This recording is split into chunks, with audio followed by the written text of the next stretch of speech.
வணக்கம், வணக்கம் அருந்தமிழ் உறவுகளே! எப்படி இருக்கீங்க? காங்கிரஸ், தேமுதிக, ராமதாஸ் 3 பேருக்கு ஆஃபர் குடுத்திருக்கிறாரு. அன்அஃபிஷியலா விஜய் கட்சியிலிருந்து அப்படிங்கிறது இருக்கு. தாவேகா வந்து கூட்டணி ஆட்சிக்கும் சம்மதம் தெரிவித்திருப்பதால், அந்த ஆசை, நப்பாசை எல்லாருக்குமே இருக்கு அப்படிங்கிறது தான். அதாவது காங்கிரசுக்கு 50 தொகுதிகளும், தேமுதிகவுக்கு 30, ராமதாஸுக்கு 30 கிட்டத்தட்ட ஒரு 110 இடங்கள ஒதுக்கி குடுக்கிறார். 124 இடங்கள்ல விஜய் கட்சி போட்டியிடப் போவதாக ஒரு தகவல். இதை வந்து உறுதிப்படுத்தப்படாத தகவல் தான் அது. ஏன்னா, அதையும் நம்ம சொல்லணும் இல்லையா? ஏன்னா இருக்கிற பிரச்சனையில இவ்ளோ விஷயங்கள வந்து ஒத்துக்கிறாரு அப்படிங்கிறதே பெரிய விஷயம். 124 இடங்கள்ல அது விஜய் கட்சி போட்டி. நாங்க 124 இடங்கள்ல போட்டியிட்டா நாங்க 80 இடத்துல 100 இடங்கள் நாங்க ஜெயிப்போம். கூட்டணி ஆட்சிங்கிறதுனால நீங்க நம்ம எல்லாரும் சேர்ந்து பண்ணலாம் அப்படிங்கிற மாரி ஏதோ ஒரு ஆஃபர குடுத்திருக்கிறாரு அப்படின்னு சொல்றாங்க. காங்கிரஸ் வந்து 70 தொகுதிகள் கேட்டிருக்காங்க. அதேபோல தேமுதிகவும் இவங்க பாமகவும் 50, 60 தொகுதிகள் கேட்டிருக்காங்க.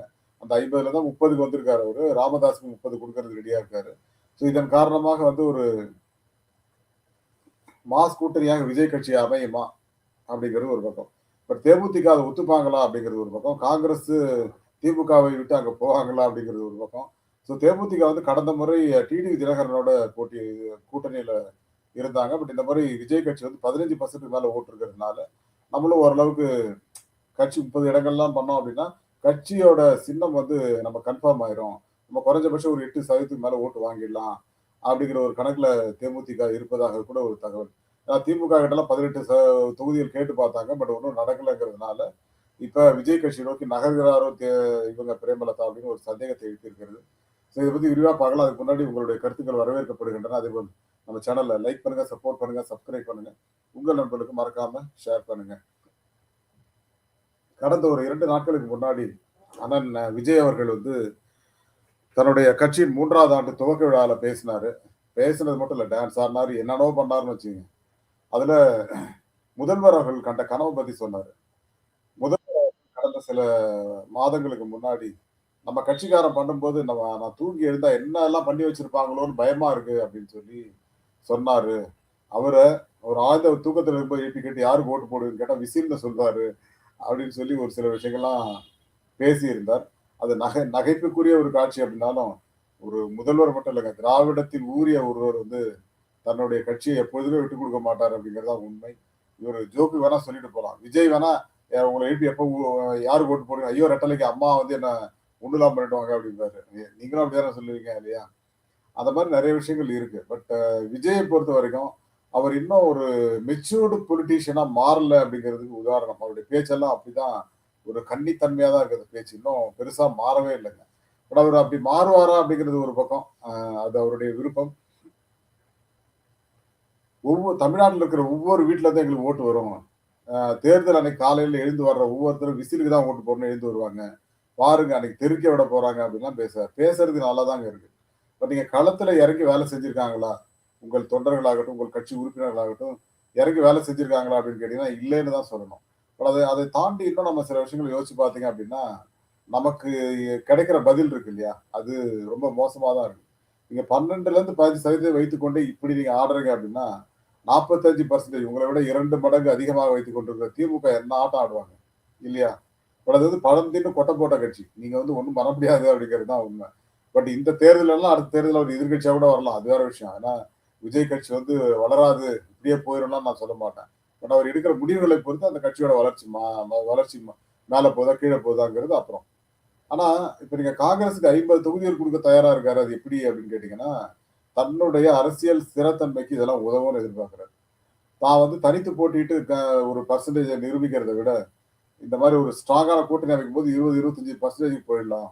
அப்போ ஆட்டோமேட்டிக்கா அதிமுக, அதிமுக, திமுக கூட்டணிக்கு வந்து ஒரு பலம் வாய்ந்த கட்சி தாவேக்கான்னு நிரூபிக்கலாம் அப்படிங்கிற ஒரு ஐடியாவுல அவர் இருக்கிறதா சொல்லப்படுகிறது. பட் அது அது என்ன முடிவு எடுக்க போறாரு அப்படின்னு அவர் தான் சொல்லணும்.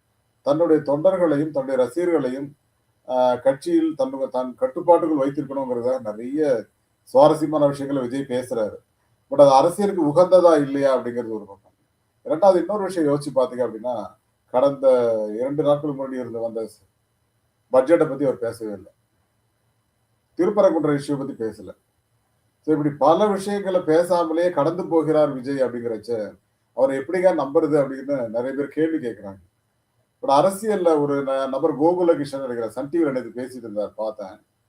நாங்க இத பத்திலாம் பேசணுங்கிற அவசியம் இல்லங்க. மக்களுக்கு எங்கள பத்தி தெரியுங்கங்கிறாரு. ஐயா அரசியல் பேசாமல் நீங்கள் அரசியல் செய்யவே முடியாது. எம்ஜிஆர் கூட அப்படி இருந்ததில்ல. ஜெயலலிதா கூட அப்படி இருந்ததில்ல. அப்படி இருந்தாலும் ஒரு அறிக்கையாவது வெளியில வரும். மக்களை சந்திக்கிறீங்களோ இல்லையோ, பேட்டிகள்ல நீங்க பேட்டிகள் குடுப்பதன் மூலமாக விஜயோட கேரக்டர் என்னங்கிறது மக்களுக்கு புரியும். ஒரு ஸ்ட்ராங்கான அஸ்திவாரம் போட்டுட்டு இருக்கிறீங்க. தாவேகா வந்து இப்ப அஸ்திவாரம் போட்டுட்டு இருக்கு. இன்னும் பில்டிங்லாம் கட்டல. அதிமுக, திமுகலாம் பில்டிங் கட்டி 2வது ஃப்ளோர், 3வது ஃப்ளோர், 5வது ஃப்ளோர் போயிட்டே இருக்காங்க. நீங்க இப்பதான் அஸ்திவாரம் போட்டுட்டு இருக்கிறீங்க. அஸ்திவாரம் போடும்போது ஸ்ட்ராங்கா போடணும். நீங்க ரொம்ப வீக்கா இருக்கிறீங்க. உங்களுடைய வீக்னஸ்க்கு காரணம் உங்களுடைய அஸ்திவாரத்துல ஒரு ஓட்டை விழுந்துச்சு. கரூர் துயர சம்பவம். ஸோ அந்த மாதிரி துயர சம்பவங்கள் இல்லாமல் பார்த்துக்கணுங்க அரசியல் கட்சி. அப்பதான் நீங்க மேல போக போக உங்களை குறை சொல்லாமல் உங்களோட நீங்க சொல்ற செய்கிற சாதனைகளை வந்து நம்ம அடுத்து பேசலாம். ஆனா நீங்க ஆரம்பிச்சு இந்த 2 வருஷத்துல ஏகப்பட்ட துயரங்கள் உங்க கட்சியில. அதனால நீங்க அடுத்த கட்டத்தை நோக்கி நகரணும் அப்படின்னா, இந்த பேஸ்மெண்ட் ஸ்ட்ராங்கா இருக்கணுங்க. பேஸ்மெண்ட்டே ஸ்ட்ராங்கா இல்ல. நெறைய ஓட்டைகள் இருக்கு அதுல. அந்த ஓட்டைகளை அடைப்பதற்கு விஜய் தயாராகவே இல்ல. அத கடந்து போறாரு. அது அரசியல் கிடையாதுங்க. அரசியல் அப்படின்னா, நீங்க ஒவ்வொரு விஷயத்தையும் நுணுக்கமாக கையாள வேண்டும். ஜெயலலிதா அவர்கள் எங்க வேணா இருப்பாரு. கொடநாட்டுல இருப்பாரு, இல்ல வேற எங்கேயா போயிருப்பாரு, ஹைதராபாத்ல இருப்பாரு, சென்னையில இருப்பாரு, இல்ல போயஸ் கார்டன் உள்ளே இருப்பாரு, வெளியில வரவே மாட்டாரு. ஆனா அறிக்கைகள் மட்டும் தொடர்ந்து வந்துகிட்டே இருக்கும். நீங்க பார்த்திருப்பீங்களா இல்லையான்னு தெரியல. ஒரு தொண்டரையோ அல்லது ஒரு பதவியில இருக்கிற நீக்கிறது கூட அந்த அறிக்கை டெய்லி ஏதாவது ஒரு அறிக்கை வந்துகிட்டே இருக்கும். ஸோ அந்த மாதிரி அண்ணன் விஜய் கிட்ட இருந்து நம்ம எதுவும் பார்க்க முடியலங்க. இன்னொரு முக்கியமான விஷயம், நீங்க மக்களோட மக்களா இருக்கும்போது தான் உங்களுக்கு அதிகமான அந்த செல்வாக்கு அதிகரிக்க வாய்ப்பு இருக்கு. விஜயகாந்த் அத பண்ணார். பட் அவர் கூட்டணிக்குள்ள போய் மாட்டிக்கிட்டாரு. மாட்டலன்னா அவர் ஒரு தவிர்க்க முடியாத சக்தியா 2016ல மாறி இருக்கலாம். அப்புறம் அது உடல்நலக் குறைவு காரணமாக அவரால அன்பார்ச்சுனேட்டா அத பண்ண முடியல. பட் விஜய் வந்து கண்டிப்பா அத பண்ணலாம். பண்ண முடியாத விஷயங்கள் எதுவுமே கிடையாதுங்க. ஆனால் அவருக்கு சரியான அரசியல் ஆலோசகர்கள் இருக்கிறாங்களா இல்லையாங்கிற ஒரு சந்தேகம் இருக்கிறது. ஏன்னா அவருடைய முடிவுகள் சில தவறா இருந்தத நல்லாவே பார்க்க முடியுது. குறிப்பா இந்த கரூர் துயர சம்பவம். நெறைய விஷயங்கள்ல அவர் தவறு பண்ணிட்டு தான் இருக்காரு. இப்ப நீங்க ஒரு பட்ஜெட் வருதுங்க. இந்திய அளவுல ஒரு பெரிய பட்ஜெட் வருது. அந்த பட்ஜெட்டுக்கு நான் ஒரு பாசிட்டிவா, நெகட்டிவா தைரியமா சொல்லணும் அப்படிங்கிற ஒரு எண்ணமே அவருக்கு கிடையாது. ஏன்னா, அவர் பயத்துல இருக்காரு அப்படிங்கிற மாதிரியான ஒரு பிம்பம் தான் இங்க கட்டமைக்கப்படுகிறது. அப்படி இல்லாமல் தைரியமா ஒரு விஷயத்த பத்தி பேச ஆரம்பிச்சா தான் அரசியல்வாதியாக முடியும். இப்ப திமுக சரியோ தவறோ பாஜகவை விமர்சித்துக் கொண்டே இருக்கிறது. பட்ஜெட்ட விமர்சிக்கிறாங்க. இது தமிழ்நாட்டுக்கு ஒண்ணும் இல்லாத பட்ஜெட், உப்பு சப்பு இல்லாத பட்ஜெட்ன்னு அவங்க தைரியமா சொல்றாங்க. நீங்க அத பேசுங்களேன். பேசுவதற்கு என்ன தயக்கம்? சிபிஐ விசாரணையில கெடுக்குப்பிடிய போட்டுருவாங்கன்னு பயமா? அல்லது நீங்க பாஜகவோட பி டீம் சொல்றாங்களா அது உண்மையா? அப்படின்னு ஏகப்பட்ட விஷயங்கள் உங்களுக்குள்ள இருக்கு. அதை நீங்கள் சரி செய்து கொள்ளாத வரை நீங்கள் உங்களுடைய தளத்திலிருந்து இந்த அரசியலை பார்க்கும்போது மக்கள் இப்ப நிறைய ஓட்டு போடுற மாதிரி தெரியுங்க. வர வர அது குறைஞ்சிரும். அதாவது வர வர மாமியா கழுத போல ஆனாலாங்கிற கதையாயிரும். சோ அதை தவிர்க்க வேண்டும் விஜய் அவர்கள் அப்படிங்கிறது தான். அரசியல் அப்படிங்கிறது சாதாரண விஷயம் கிடையாதுங்க. அது நீங்க சினிமால ஒர்க் பண்ண மாதிரி இன்னும் 3 மடங்கு வேலை செய்யணும். நீங்க வருஷத்துல ஒரு 100 நாள் ஷூட்டிங் போவீங்க. 200 நாள் சும்மா இருப்பீங்க. நீங்க யார் கூட இருக்கிறீங்க? எங்க இருக்கிறீங்க? உங்க வீட்டுக்குள்ளே இருக்கிறீங்களாங்கிறதெல்லாம் உங்க விஷயம். அத பத்தி நாங்க கவலைப்படல. ஆனால் அரசியல்னு வந்துட்டா, நீங்க தினமும் தொண்டர்களை சந்திக்க வேண்டும். அல்லது உங்களுடைய அரசியல் வேலைகளை நீங்க தீவிரமா பார்க்கணும். பார்த்தீங்கன்னா தான் அது ஒரு உண்மையான அரசியலாக இருக்க முடியும். அது அடுத்த கட்டத்தை நோக்கி உங்களை நகர்த்தும்.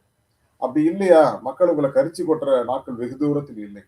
ஒரே ஒரு விஷயம் தாங்க. நீங்கள் அரசியல்ல வந்து கார்த்திக்னு ஒரு நடிகர் இருந்தார் தெரியுமா? கார்த்திக், பாக்யராஜ், டி. ராஜேந்தர் இவங்கலாம் ஏன் காணாம போனாங்க அப்படின்னா, நெறைய இடங்கள்ல வந்து அவங்க ஸ்கிப் ஆகுறாங்க. அது மாரி நீங்களும் ஸ்கிப் ஆயிட்டு இருக்கீங்க. நெறைய இடங்கள்ல ஸ்கிப் ஆகுறீங்க. அத தவிர்க்கிறீங்க. தவிர்த்தால் அரசியல்ல நீங்க அடுத்த கட்டத்தை நோக்கி நகரவே முடியாது. அத நான் ஒரு சோ விஜய் அவர்கள் வந்து இதை தவிர்க்காமல் எதையும் கடந்து போகாம ஒவ்வொரு விஷயத்தையும் தனக்குள் உள்வாங்கிக் கொண்டு, அதற்கான கருத்துக்களை பதிக்கணும். பதிய வைக்கணும். டெய்லி மக்கள்ட்ட அது போய் சேரணும். சேர்ந்தா தான், ஓ! விஜய் வந்து இப்படிப்பட்டவரா அப்படிங்கிறது வந்து மக்கள் மனசுல பதியும். அத செய்யாமலே நீங்க கடந்து போனீங்க அப்படின்னா, இந்த அரசியல்ல நீண்ட காலம் நீங்கள் இருப்பது மிகப்பெரிய ஒரு கேள்விக்குறியாகும். சீமான் செய்யறது சரியா தவறா? ஆனா இன்னைக்கு 8% வாக்குகள் வந்து நிக்கிறாரு இல்லையா?